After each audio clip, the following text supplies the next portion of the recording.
Bienvenue à toutes et à tous dans Rendez-vous chez vous. Aujourd'hui, je vous emmène dans le Nord-Côte d'Or. Nous sommes à Naux-sur-Seine. C'est un village de 208 habitants à 12 km de Châtillon-sur-Seine. Et aujourd'hui, c'est Dominique qui m'a donné rendez-vous. Il m'attend dans son exploitation car monsieur le maire est aussi agriculteur. Voilà.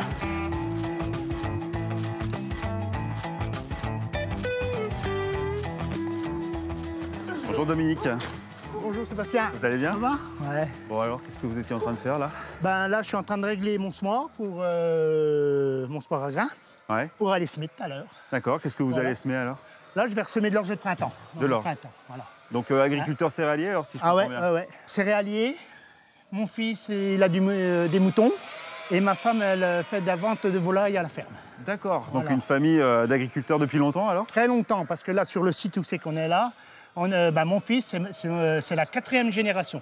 Ah oui, tout de même. Ouais. Et du coup, vous avez un petit peu de temps pour qu'on aille se balader dans le village? Ouais, on va y aller, mais il faut qu'on se dépêche un petit peu. Je comprends. Parce que surtout avec le temps, j'ai peur qu'il pleuve. Faut aller dessus. Ouais.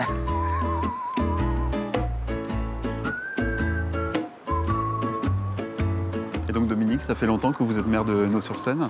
J'attaque mon 3e mandat, donc 15 ans. Et les habitants alors, ce sont principalement des retraités? Enfin, c'est quoi les populations? La majorité, c'est quand même des gens assez âgés, parce que là aujourd'hui, on est à 208 habitants.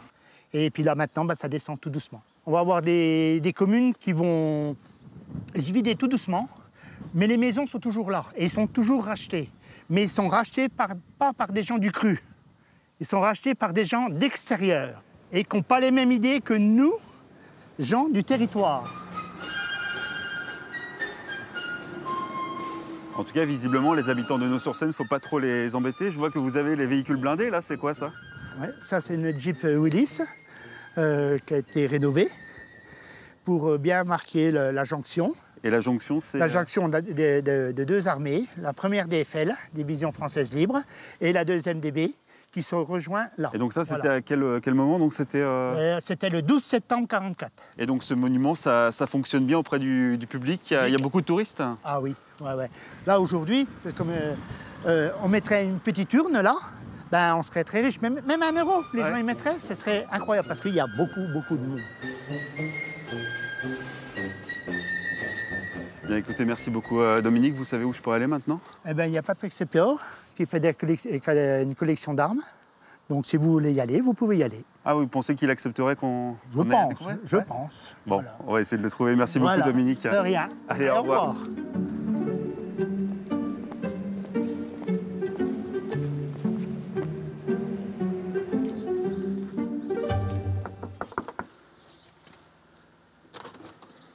Bonjour, vous êtes Patrick? Oui. Enchanté, Sébastien. Enchanté. C'est le maire Dominique là, qui nous a dit de passer vous voir. D'accord. Apparemment, vous avez une collection d'armes, c'est ça, chez vous? Ouais. On va dire de cure-dents, allez. C'est possible de voir? Bien sûr. Merci. Et ben voilà les fameux cure-dents. Et ça, c'est des sabres de la Première Guerre mondiale, ça, alors? Alors, il y a un petit peu de tout. Là, vous avez une baïonnette de fusil italien. Là, vous avez 2 baïonnettes de fusil gras, donc infanterie. Et là, vous avez la baïonnette de fusil gras, cavalerie ou gendarmerie. Ça fait longtemps que vous avez commencé cette collection? Ouais, je dirais à peu près à l'âge de 20 ans, oui.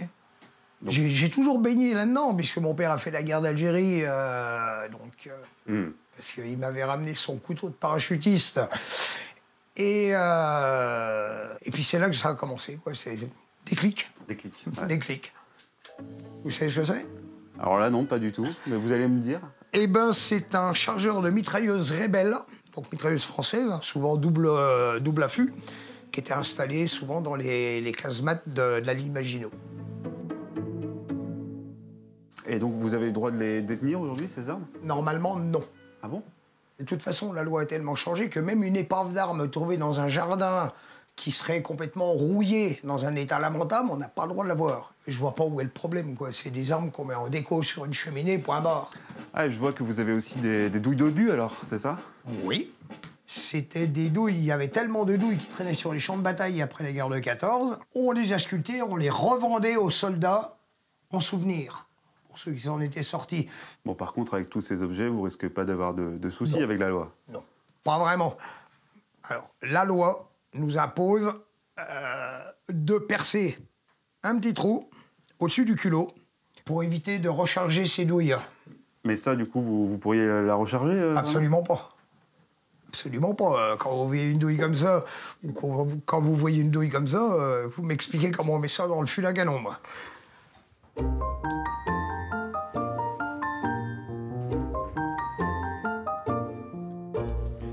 Et voilà, il est déjà l'heure de quitter Nos-sur-Seine. On se dit à très bientôt pour un nouveau rendez-vous chez vous.